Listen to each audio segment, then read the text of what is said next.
ಈ ಕೃಷಿ ಮೇಳ ಮಾಡ್ತಕ್ಕಂಥದ್ದೇ ರಾಜ್ಯದ ಕೃಷಿಕರಿಗೆ ಇವತ್ತೇನು ನಾವು 14 ಜನ ಪ್ರಶಸ್ತಿಯನ್ನು ಕೊಟ್ಟು ಸನ್ಮಾನಿಸಿದ್ದಾರೆ ಮೊನ್ನೆ ಮುಖ್ಯಮಂತ್ರಿಗಳು. 7 ಜಿಲ್ಲೆಯಿಂದ 7 ಜನ ಮಹಿಳೆಯರಿಗೆ, 7 ಜನ ಪುರುಷರಿಗೆ. ಇವರೆಲ್ಲ ಬಹುಶಃ ನಮ್ಮ ಪ್ರಗತಿಪರ ರೈತರು ಮತ್ತು ಅವರ ಜೀವನದ ಮಹಿಳೆಯರಿರ್ಬೋದು, ಪುರುಷರಿರ್ಬೋದು, ಅವರೇ ಸ್ವತಃ ವ್ಯವಸಾಯ ಮಾಡಿ ಅದರಲ್ಲಿ ಲಾಭದಾಯಕವಾಗಿ ಅವರು ಪ್ರೂವ್ ಮಾಡಿರ್ತಕ್ಕಂಥ ಇವತ್ತೇನು ಕೃಷಿ ನಾವು ಕಷ್ಟ, ಕೃಷಿ ಹಿನ್ನಡೆ, ಕೃಷಿಯಿಂದ ಸಾಧ್ಯವಿಲ್ಲ ಬದುಕು ಅನ್ನುವಂಥ ಕಾಲದಲ್ಲೂ ಅವರು ಇವತ್ತು ಸಂಪೂರ್ಣವಾದಂಥ ಬೆಳಗ್ಗೆಯಿಂದ ಸಾಯಂಕಾಲ ಕೃಷಿ ಲಾಭದಾಯಕವಾಗಿ ಯಾವಾಗ ಆಗುತ್ತೆ ಅಂದರೆ ಇವತ್ತೇನು 14 ಜನಕ್ಕೆ ನಾವು ಅಭಿನಂದಿಸಿದ್ದೀವಿ. ಅವರ ಜೀವನವನ್ನು ನಾವು ಅನುಸರಿಸಿದ್ರೆ ಮಾತ್ರ ಕೃಷಿ ಲಾಭದಾಯಕವಾಗಿರುತ್ತೆ ವಿನಃ ಬೇರೆ ನಾವು ಮಾಡ್ತಕ್ಕಂಥ ನಾನು ಒಬ್ಬ ಕೃಷಿಕ ಅನ್ನೋದು, ಇನ್ನೊಬ್ಬರು ಒಂದು ಕೃಷಿಕ ಅನ್ನೋದು ಲಾಭದಾಯಕವಾಗಿ ನೋಡಲಿಕ್ಕೆ ಸಾಧ್ಯ ಆಗಿಲ್ಲ.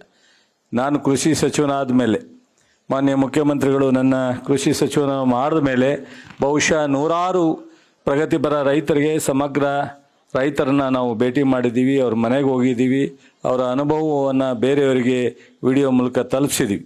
ಇವತ್ತು ರಾಜ್ಯದಲ್ಲಿ ನಮ್ಮ ಮುಖ್ಯಮಂತ್ರಿಗಳು ಕೃಷಿಗೆ ಹೆಚ್ಚು ಒತ್ತು ಕೊಡ್ತಕ್ಕಂಥ ಪ್ರಯತ್ನದಿಂದ ಇವತ್ತು ಅನೇಕ ಅಭಿವೃದ್ಧಿಗೆ ಹೆಚ್ಚು ಒತ್ತನ್ನು ನಾವು ಕೊಟ್ಟಿದ್ದೀವಿ. ಇವತ್ತು ಈ ಧಾರವಾಡ ಕೃಷಿ ವಿಶ್ವವಿದ್ಯಾನಿಲಯ ಬರೀ ಕೃಷಿ ಮೇಳ ಅಂತ ಅನ್ನೋದೇ ಅಲ್ಲ, ಇದರಲ್ಲಿ ಆಧುನಿಕ ತಂತ್ರಜ್ಞಾನವನ್ನು, ಅನ್ವೇಷಣೆಗಳು ಹಾಗೂ ರೈತರ ಸಮಸ್ಯೆಗಳಿಗೆ ಪರಿಹಾರ ನೀಡುವುದನ್ನು ಅನೇಕ ಸ್ಟಾಲ್ಗಳ ಮೂಲಕ, ಅನೇಕ ವಿಚಾರಗೋಷ್ಠಿಗಳ ಮೂಲಕ ನಿಮ್ಮೆಲ್ಲರಿಗೂ ತಲುಪಿಸಿರ್ತಕ್ಕಂಥದ್ದು. ಪ್ರತಿ ವರ್ಷದಲ್ಲಿ 4 ದಿನದಲ್ಲಿ 20 ಲಕ್ಷಕ್ಕೂ ಹೆಚ್ಚು ಜನ ಇಲ್ಲಿ ಮೇಳದಲ್ಲಿ ಭಾಗವಹಿಸ್ತಕ್ಕಂಥದ್ದು ವಿಶೇಷವಾಗಿ ನಾವು ನೋಡ್ಬೋದು. ಸದರಿ ಮೇಳದಲ್ಲಿ 162 ಹೈಟೆಕ್ ಮಳಿಗೆಗಳಿದೆ, 272 ಸಾಮಾನ್ಯ ಮಳಿಗೆಗಳಿದೆ, 99 ಯಂತ್ರೋಪಕರಣ ಮಳಿಗೆಗಳಿದೆ, 50 ಜಾನುವಾರು ಪ್ರದರ್ಶನಗಳ ಮಳಿಗೆಗಳಿದೆ, 13 ಕ್ಷೇತ್ರಗಳ ಮಳಿಗೆಗಳು, 30 ಆಹಾರ ಮಳಿಗೆಗಳು. ಒಟ್ಟ ಈ 3 ದಿನದ ಕೃಷಿ ಮೇಳದಲ್ಲಿ ಈ ಭಾಗದ ಎಲ್ಲ ಜಿಲ್ಲೆಯ ರೈತರು, ತಾಲೂಕಿನ ರೈತರು ಬಂದು ಇಲ್ಲಿ ವಿಚಾರವನ್ನು ತಿಳ್ಕೊಳ್ತಕ್ಕಂಥದ್ದಕ್ಕೆ ಆಯೋಜಿಸಿರ್ತಕ್ಕಂಥ ಈ ಕೃಷಿ ಮೇಳದಲ್ಲಿ ವಿಶೇಷವಾದದ್ದು.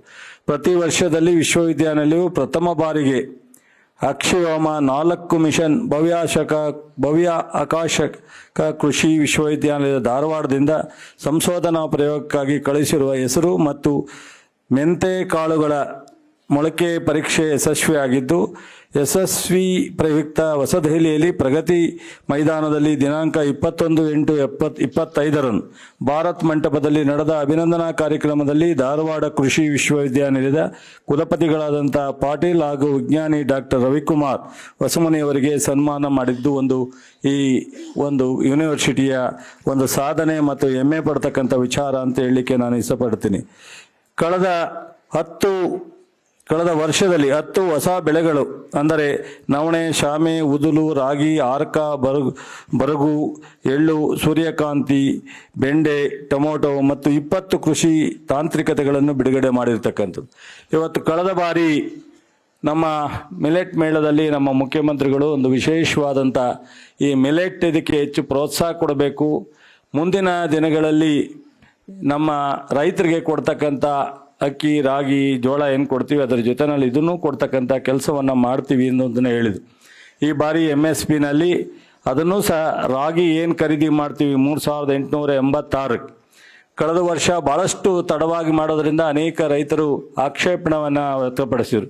ಮಾನ್ಯ ಮುಖ್ಯಮಂತ್ರಿಗಳು ನಾವೇ ಸಬ್ ಕಮಿಟಿ ಚೇರ್ಮನ್ ಇರೋದ್ರಿಂದ ನಿರ್ದಿಷ್ಟವಾಗಿ ಹೇಳಿದರು, ರೈತರಿಗೆ ಮುಂದೆ ತೊಂದರೆ ಆಗೋದು ಬೇಡ, ಖರೀದಿ ಮತ್ತು ರಿಜಿಸ್ಟ್ರೇಷನ್ ಎರಡೂ ಸಹ ಮುಂಚಿತವಾಗಿ ಮಾಡಬೇಕು ಅಂತ. ನಾವು ಈ ಬಾರಿ ಸಬ್ ಕಮಿಟಿನಲ್ಲಿ ತೀರ್ಮಾನ ತಗೊಂಡು ಸೆಪ್ಟೆಂಬರ್ ಎಂಡಿಂದನೇ ರಿಜಿಸ್ಟ್ರೇಷನ್ ಮಾಡ್ತಕ್ಕಂಥದ್ದು, ಅಕ್ಟೋಬರ್ ನವೆಂಬರಲ್ಲೇ ಖರೀದಿ ಮಾಡ್ತಕ್ಕಂಥದ್ದಕ್ಕೆ ತೀರ್ಮಾನವನ್ನು ತಗೊಂಡಿದ್ದೀವಿ. ಅದರ ಉಪಯೋಗ ಇಡೀ ನಾಡಿನ ರೈತರಿಗೆ ಸಾಕಷ್ಟು ಒಳ್ಳೆಯ ಒಂದು ಅನುಕೂಲ ಆಗುತ್ತೆ. ಬಹುಶಃ ಈ ಮಿಲೆಟ್ ಏನಿದೆ, ನವಣೆ, ಊದಲು, ಇದೆಲ್ಲ ರಾಗಿ ರೇಟಲ್ಲೇ ಖರೀದಿ ಮಾಡಲಿಕ್ಕೂ ಸಹ ಕೇಂದ್ರ ಸರ್ಕಾರಕ್ಕೆ ಪತ್ರ ಬರೆದು ಅನುಮತಿ ತಗೊಂಡು ಅದನ್ನು ಸಹ ಖರೀದಿ ಮಾಡಲಿಕ್ಕೆ ತೀರ್ಮಾನವನ್ನು ತಗೊಂಡಿದ್ದೀವಿ.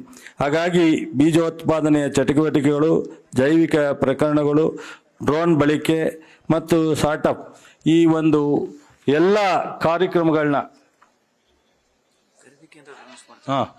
ಎಲ್ಲ ಕಾರ್ಯಕ್ರಮಗಳನ್ನು ಸಹ ಸಾಕಷ್ಟು ಹೆಚ್ಚಿನ ಪ್ರಮಾಣದಲ್ಲಿ ರೈತರಿಗೆ ಅನುಕೂಲ ಆಗುವಂಥ ರೀತಿಯಲ್ಲಿ ಕೊಟ್ಟಿದ್ದೀವಿ. ಬಹುಶಃ ಹೈಟೆಕ್ ಹಾರ್ವೆಸ್ಟ್ ಹಬ್ಬನ್ನು ಈ ಭಾಗದಲ್ಲಿ, ಉತ್ತರ ಕರ್ನಾಟಕದ ಭಾಗದಲ್ಲಿ, ಮೈಸೂರು ಭಾಗದಲ್ಲಿ ಹೆಚ್ಚು ಇದನ್ನು ಉಪಯೋಗಿಸ್ಲಿಕ್ಕೆ ಸಾಧ್ಯ ಆಗಲ್ಲ, ಕಡಿಮೆ ಇಳುವಳಿ ಜಮೀನಿರೋದ್ರಿಂದ. ಬಹುಶಃ ಇಲ್ಲಿ ಪ್ರತಿಯೊಂದು ತಾಲೂಕಿನಲ್ಲೂ ನಮ್ಮ ಪಟ್ಟಣವರು ಅನೇಕ ಬಾರಿ ಗಲಾಟೆ ಮಾಡ್ತಾರೆ, ನಮ್ಮ ತಾಲೂಕು ಹೆಚ್ಚಿಗೆ ಬೇಕು ಅಂತೇಳಿ. ಬಹುಶಃ 344 ಕಳೆದ ಬಾರಿ ಬೆಳಗಾಂನಲ್ಲಿ ಮುಖ್ಯಮಂತ್ರಿಯವರ ಕೈಯಲ್ಲಿ ವಿತರಣೆ ಮಾಡಿಸಿದ್ವಿ. 50 ಲಕ್ಷ SC/STಗೆ, 40 ಲಕ್ಷ ಜನರಲ್ಗೆ, ಅಂದರೆ 1 ಕೋಟಿ ಮಿಷನ್ಗೆ 40%, 50% ಸಬ್ಸಿಡಿ. ಇಡೀ ಇತಿಹಾಸದಲ್ಲಿ ಫಸ್ಟ್ ಟೈಮ್ ನಮ್ಮ ದೇಶದಲ್ಲಿ ಮಾನ್ಯ ಮುಖ್ಯಮಂತ್ರಿಗಳು ಒಬ್ಬ ರೈತರಿಗೆ 50 ಲಕ್ಷ 40 ಲಕ್ಷ ಸಬ್ಸಿಡಿ ದಯಮಾಡಿ ಯಾಕಪ್ಪ ಕೊಟ್ಟಿರ್ತಕ್ಕಂಥ ಒಂದು ವಿಶೇಷವಾದಂಥ ಒಂದು ಸಹಕಾರ ನಮ್ಮ ಕರ್ನಾಟಕ ಸರ್ಕಾರ, ಮಾನ್ಯ ಮುಖ್ಯಮಂತ್ರಿಗಳು ಕೃಷಿಗೆ ಹೆಚ್ಚು ಪ್ರಾತಿನಿಧ್ಯವನ್ನು ಕೊಟ್ಟು ಕೃಷಿಗೆ ಹೆಚ್ಚು ಒತ್ತನ್ನು ಕೊಡಬೇಕು ಅನ್ನೋ ದೃಷ್ಟಿಯಿಂದ ಮಾಡಿರ್ತಕ್ಕಂಥದ್ದು. ಇದರ ಜೊತೆಗೆ ಕೃಷಿ ಹೊಂಡ 12,000 ಇದು ಒಂದು ವರ್ಷದಲ್ಲಿ, ಕಳೆದ 2 ವರ್ಷದಲ್ಲಿ 24,000 ಕೃಷಿ ಹೊಂಡ ಮಾಡಿದ್ದೀವಿ. ಈ ವರ್ಷ 12,000 ಗುರಿಯನ್ನು ಇಟ್ಕೊಂಡಿದ್ದೀವಿ. ಜೊತೆಗೆ ಪ್ರಸಕ್ತ ಸಾಲಿನಲ್ಲಿ PMFEMನಲ್ಲಿ 206 ಕೋಟಿ, ಇಡೀ ರಾಷ್ಟ್ರದಲ್ಲಿ 60-40 60% ಕೇಂದ್ರ ಸರ್ಕಾರ, 40% ರಾಜ್ಯ ಸರ್ಕಾರ ಕೊಡೋದು. ಆದರೆ ನಮ್ಮ ರಾಜ್ಯದಲ್ಲಿ 60% ರೈತರಿಗೆ ಒಂದೇ ಒಂದು ರಾಜ್ಯ ಈ ಒಂದು 206 ಕೋಟಿ ವಿಶೇಷವಾಗಿ ಬಜೆಟ್ನಲ್ಲಿಟ್ಟು 9 ಲಕ್ಷ ರಾಜ್ಯ ಸರ್ಕಾರ, 6 ಲಕ್ಷ ಕೇಂದ್ರ ಸರ್ಕಾರ. ಈ ಥರ 5 ವರ್ಷದಲ್ಲಿ 6,000 ಗುರಿಯನ್ನು ಮುಟ್ಟಿರೋದು. ಈ ಒಂದು ಯೋಜನೆ ಇದು 1 ವರ್ಷ ಎಕ್ಸ್ಟೆಂಡ್ ಮಾಡಿ 5,000 ಉದ್ಯಮಿಗಳಿಗೆ 15 ಲಕ್ಷ ಸಹಾಯಧನವನ್ನು ಕೊಡ್ತಕ್ಕಂಥ ತೀರ್ಮಾನವನ್ನು ಮಾನ್ಯ ಮುಖ್ಯಮಂತ್ರಿಗಳ ಸಹಕಾರದಿಂದ ನಮ್ಮ ಇಲಾಖೆ ನಾವು ತಗೊಂಡಿರ್ತಕ್ಕಂಥದ್ದು. ಹೀಗಾಗಿ ವಿಶ್ವ ಬ್ಯಾಂಕಿನ ರಿವಾರ್ಡ್ ಯೋಜನೆಯಲ್ಲಿ 11 ಲಕ್ಷ ಹೆಕ್ಟೇರ್ ಪ್ರದೇಶದಲ್ಲಿ ಸಮೀಕ್ಷೆ ಪೂರ್ಣಗೊಂಡಿದ್ದೀವಿ. 20 ಕೋಟಿಗಳ ಮಧ್ಯದಲ್ಲಿ ಸಾವಯವ ಸಿರಿಧಾನ್ಯ ಹಬ್ಬನ್ನು ನಿರ್ಮಾಣ ಮಾಡ್ತಾ ಇದ್ದೀವಿ. ವಿಜಯಪುರದಲ್ಲಿ ಕೃಷಿ ಸಂಶೋಧನಾ ಕೇಂದ್ರವನ್ನು ಸ್ಥಾಪನೆ ಮಾಡ್ತಾ ಇದ್ದೀವಿ. ಹಾಗೂ ಬೆಳಗಾವಿ ಜಿಲ್ಲೆಯಲ್ಲಿ ಅಥಣಿ ತಾಲೂಕಿನಲ್ಲಿ ಕೃಷಿ ಕಾಲೇಜನ್ನು ಸ್ಥಾಪನೆ ಮಾಡಲಿಕ್ಕೆ ನಾವು ಪ್ರಾರಂಭ ಮಾಡ್ತಾ ಇದ್ದೀವಿ. ನಬಾರ್ಡ್ ಯೋಜನೆಯಲ್ಲಿ ಬಡ್ಡಿ ರಹಿತ ಸಾಲವನ್ನು 58% ಇಳಿಕೆ ಮಾಡಿದರು. ಸೊ 28,000 ಕೋಟಿ 37 ಲಕ್ಷ. ಇಡೀ ರಾಷ್ಟ್ರದಲ್ಲಿ ನಮ್ಮದು ಮೊದಲನೇ ರಾಜ್ಯ.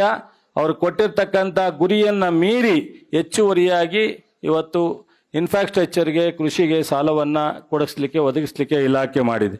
ಜೊತೆಗೆ ಪ್ರಪ್ರಥಮವಾಗಿ ನಮ್ಮ ಆದಿಚುಂಚನಗಿರಿಗೆ ಒಂದು ಖಾಸಗಿ ಕಾಲೇಜನ್ನು ಕಳೆದ ಬಾರಿ ಕೊಟ್ಟು ಕೃಷಿ ಇಲಾಖೆಯಿಂದ ವಿಶ್ವವಿದ್ಯಾನಿಲಯದ ವ್ಯಾಪ್ತಿನಲ್ಲಿ ಬಿಟ್ಟು ಯಾವುದೇ ಖಾಸಗಿ ಕಾಲೇಜನ್ನು ಕೊಟ್ಟಿರಲಿಲ್ಲ.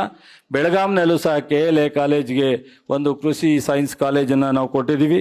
ಹೀಗಾಗಿ ಕೃಷಿ ಇಲಾಖೆಯಲ್ಲಿ ಬಹುಶಃ ಅನೇಕ ಸೌಲಭ್ಯಗಳನ್ನ, ಸಹಾಯಧನವನ್ನು, ಹೊಸ ಒಂದು ಯೋಜನೆಗಳನ್ನ ಇಂಟ್ರೊಡ್ಯೂಸ್ ಮಾಡೋ ಜೊತೆಗೆ ಈ ಏನು ರೋಗ ಬರುತ್ತೆ ಆ ರೋಗವನ್ನು ತಡೆಗಟ್ಟಲಿಕ್ಕೆ ಮುಂಚಿತವಾಗಿ ಇವತ್ತು ESAP ಅಂತೇಳಿ ಒಂದು ಆ್ಯಪನ್ನು ಕಂಡುಹಿಡಿದು ಅದರಿಂದ ಯಾವ ಔಷಧಿಯನ್ನು ನಾವು ಹಾಕಬೇಕು, ಎಷ್ಟು ಬೇಗ ಅದನ್ನು ಕಂಟ್ರೋಲ್ ಮಾಡಲಿಕ್ಕೆ ಸಾಧ್ಯ ಅನ್ನೋ ಒಂದು ತಂತ್ರಜ್ಞಾನವನ್ನು ಸಹ ನಮ್ಮ ಇಲಾಖೆಯಿಂದ ವಿಶ್ವವಿದ್ಯಾನಿಲಯವನ್ನು ಬಳಸಿಕೊಂಡು ಮಾಡಿರ್ತಕ್ಕಂಥದ್ದು. ಹೀಗಾಗಿ ಅನೇಕ ಬದಲಾವಣೆಯನ್ನು ಕೃಷಿ ಇಲಾಖೆಯಿಂದ ತಂದಿದ್ದೀವಿ. ಅನೇಕ ಈ ಹೊಸ ಸರ್ಕಾರ ಬರೀ ಗ್ಯಾರಂಟಿ ಅಥವಾ ಇನ್ನೊಂದಲ್ಲ, ಮಾನ್ಯ ಮುಖ್ಯಮಂತ್ರಿಗಳು ಮಾತನಾಡಬೇಕಾದ್ರೆ ಹೇಳ್ತಾರೆ, ಬಹುಶಃ ನಮ್ಮ ಸರ್ಕಾರ ಇಡೀ ದೇಶದಲ್ಲಿ ಕೃಷಿಕರಿಗೆ ಸಂಪೂರ್ಣವಾದಂಥ ಒತ್ತನ್ನು, ಸಂಪೂರ್ಣವಾದಂಥ ಸಪೋರ್ಟನ್ನು ಮಾಡ್ತಾ ಇರ್ತಕ್ಕಂಥದ್ದನ್ನ ಹೇಳಿ, ನಮ್ಮ ಸಂತೋಷ್ ಲಾಡೋರು ಖರೀದಿ ಕೇಂದ್ರ ಒಂದು ಹೆಚ್ಚುವರಿಯಾಗಿ ಆಗಬೇಕು ಅಂತೇಳಿ ನನ್ನ ಜೊತೆಯಲ್ಲಿ ಬಂದಾಗ ಮುಖ್ಯಮಂತ್ರಿಯವ್ರಿಗೂ ಹೇಳ್ತಾ ಇದ್ದ. ನಮ್ಮ ಜಿಲ್ಲಾಧಿಕಾರಿಗಳಿಗೆ ನಮ್ಮಿಂದ ಏನು ಆದೇಶ ಬೇಕು ಕೊಡ್ತೀವಿ, ಒಂದು ಹೆಚ್ಚುವರಿ ಎಲ್ಲಿ ಅವಶ್ಯಕತೆ ಇದೆ ಅಲ್ಲಿ ಖರೀದಿ ಕೇಂದ್ರ ಮಾಡಲಿಕ್ಕೆ ನಾವು ನಾಳೆಯಿಂದನೇ ಆದೇಶ ಕೊಡಲಿಕ್ಕೆ ತಯಾರಿದ್ದೀವಿ ಅನ್ನೋದನ್ನು ಹೇಳಿ, ಬಹುಶಃ ಈ ಬಾರಿ 3,500 ಮಾರ್ಕೆಟಲ್ಲಿದೆ. ₹4,886 ನಾವು ರಾಗಿಯನ್ನು ಖರೀದಿ ಮಾಡ್ತೀವಿ. ಭತ್ತ ಇರ್ಬೋದು, ಜೋಳ ಇರ್ಬೋದು, ರಾಗಿ ಇರ್ಬೋದು, ಇನ್ನಿತರೆ ಅನೇಕ ನಾವು MSPನಲ್ಲಿ ಬರ್ತಕ್ಕಂಥ ಎಲ್ಲ ಪದಾರ್ಥಗಳನ್ನ ನಾವು ಮುಂಚಿತವಾಗಿ ರಿಜಿಸ್ಟ್ರೇಷನ್ ಮಾಡ್ತೀವಿ. ಮುಂಚಿತವಾಗಿ ನೀವು ಹಾರ್ವೆಸ್ಟ್ ಆಗೋ ಟೈಮ್ನಲ್ಲೇ ಖರೀದಿ ಮಾಡ್ತೀವಿ ಅಂತೇಳಿ ಮಾನ್ಯ ಮುಖ್ಯಮಂತ್ರಿಯವರ ಸೂಚನೆಯಂತೆ ನಾವು ಈಗಾಗಲೇ ತೀರ್ಮಾನ ತಗೊಂಡು ಪ್ರಕಟಣೆ ಮಾಡಿದ್ದೀವಿ. ತಾವೆಲ್ಲರೂ ಇದು ಸದುಪಯೋಗಗೊಳಿಸ್ಕೋಬೇಕು ಅಂತೇಳಿ ಎಲ್ರಿಗೂ ರೈತರಿಗೆ ನಮಸ್ಕರಿಸಿ ನನ್ನ ಮಾತು